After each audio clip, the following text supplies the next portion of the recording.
Fala pessoal, tudo bem com vocês? Torcida do Corinthians protesta contra o Luan. Afinal de contas, o que acontece com o Rei da América? Ele merece as críticas? Chega mais, eu sou o Chico Garcia, inscreva-se no canal e vamos juntos!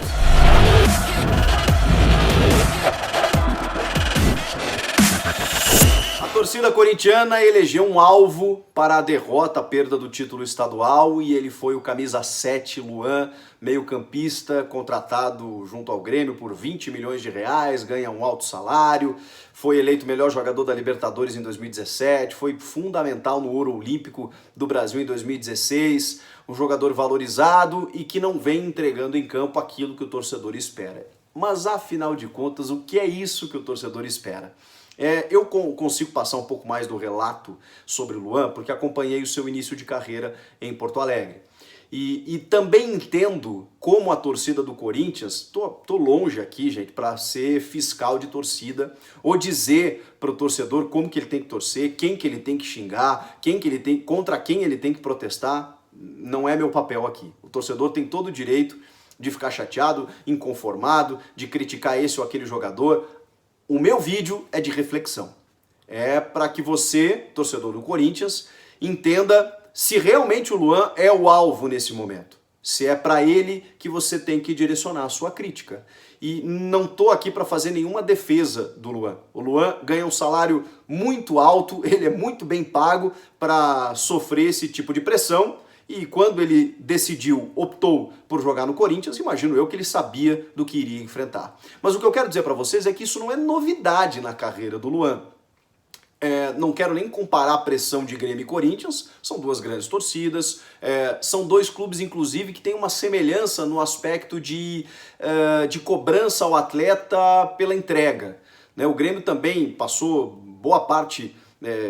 que eu me lembre de acompanhar de jogadores que muitas vezes davam um carrinho na lateral e serem celebrados, e jogadores com qualidade técnica serem xingados pelo torcedor porque faltava aquele sangue, aquela alma castelhana, imortal do torcedor tricolor, aquela coisa toda acontece lá no Grêmio também. E o Corinthians, a gente sabe, tem uma história de jogadores que, mesmo não sendo craques, eles conquistaram a torcida pelo seu jeito de jogar, pela sua entrega. Eu sei de tudo isso. E acho que existem essas semelhanças entre Grêmio e Corinthians. O problema é que o Luan, ele é um cara, digamos, mais discreto dentro de campo.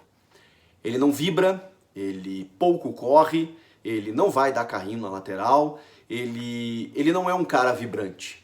E aí, para você não ser um cara vibrante, você precisa ser um Danilo. Né? Acho que o torcedor do Corinthians sabe do que eu estou falando. O Danilo nunca foi um cara...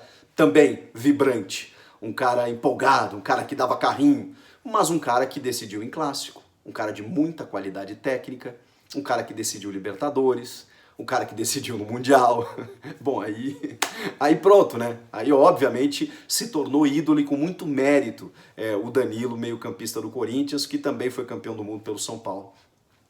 O Luan tem 7 meses no Corinthians, sendo que 4 deles não teve futebol.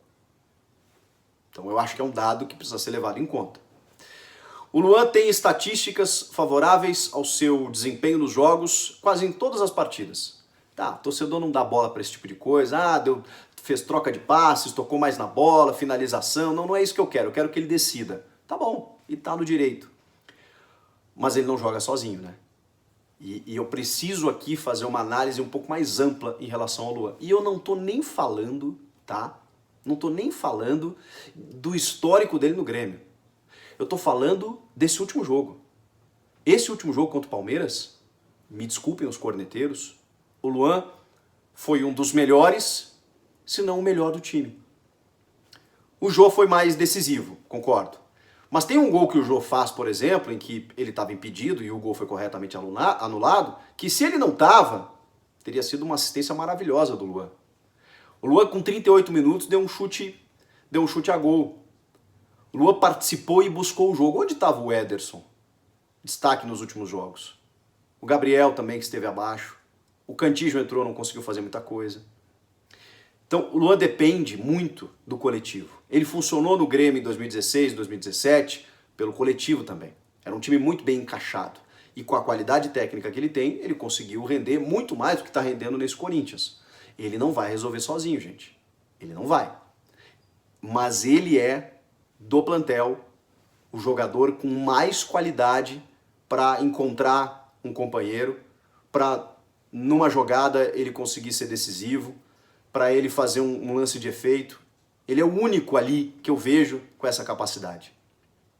Eu não vejo o Ângelo Arauz, eu não vejo o Victor Cantillo, embora ótimos jogadores. Eu não vejo nem o Ederson, que com chutes a média distância resolveu jogos para o Corinthians nas últimas partidas. Eu vejo o Luan. O Luan eu vejo com essa capacidade.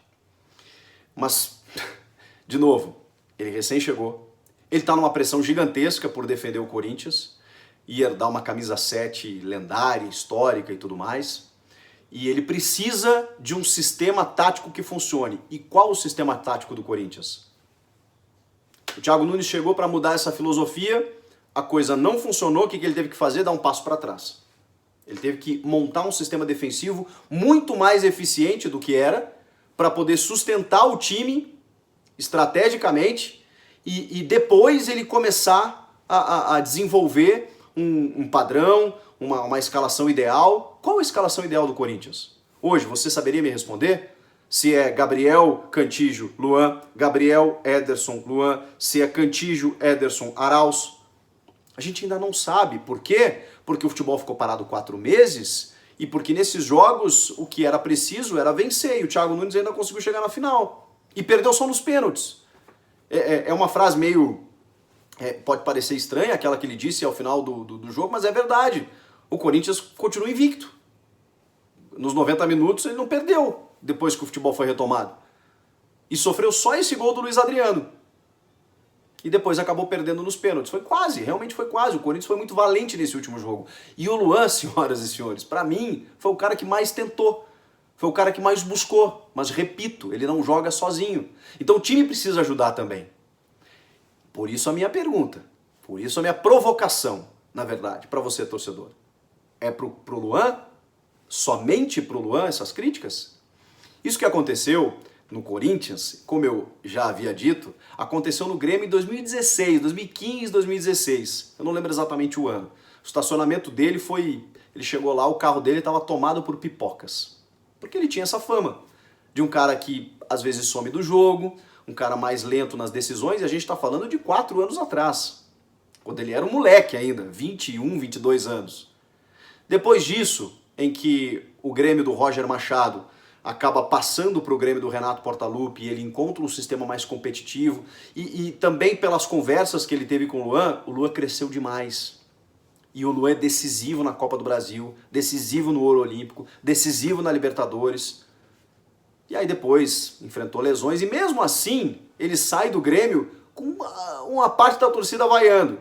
É que ele já tinha crédito, né? Por tudo que ele tinha resolvido. Então assim, gente, eu ainda tenho esperança, e aí é uma opinião pessoal minha, não é nenhuma interferência no seu modo de torcer, mas a minha opinião pessoal é de que o Luan ainda vai render muito no Corinthians. Ele precisa ser ajudado, ele precisa de um esquema interessante, mas se derem liberdade para ele, ele vai resolver. Alguns jogos ele vai resolver. O jogo mais decisivo até essa final do Paulistão do ano foi o jogo contra o Guarani do Paraguai. O time venceu por 2-1 e foi eliminado na pré-Libertadores. Mas vocês lembram do jogo? Para mim o Luan foi um dos destaques. Um jogo decisivo, em que o Corinthians vence, em que ele faz gol, mas que por uma bola, uma cobrança de falta, que o cara acerta um chutaço no ângulo do Cássio, o Corinthians foi eliminado. Então jogar sobre um jogador toda a responsabilidade, eu sempre vou achar muito injusto, independentemente de quem seja. E não tenho procuração para defender o Luan, não tenho nenhuma amizade com ele, não tenho nenhuma relação, só acho que existe um futebol que é coletivo e não se pode individualizar. Tem outros jogadores no elenco que estão muito abaixo. O Everaldo é solução, o Janderson é. O Ramiro acho que fez um jogo um pouco abaixo nesse derby, mas eu sei que é um jogador tático, é um jogador importante. O Gabriel também não conseguiu jogar, o Ederson caiu fisicamente. O Danilo Avelar fez a sua pior partida com a camisa do Corinthians, mas também acho que ele vinha bem na defesa. Foi esse jogo em que ele acabou falhando bastante individualmente, e é uma transição, ele está chegando como zagueiro, uma nova função e tudo mais. Então, aí eu deixo para vocês. Ele merece toda essa crítica? Eu ainda tenho esperanças no Luan. Comenta aqui embaixo, inscreva-se no canal, eu volto na próxima. Tchau!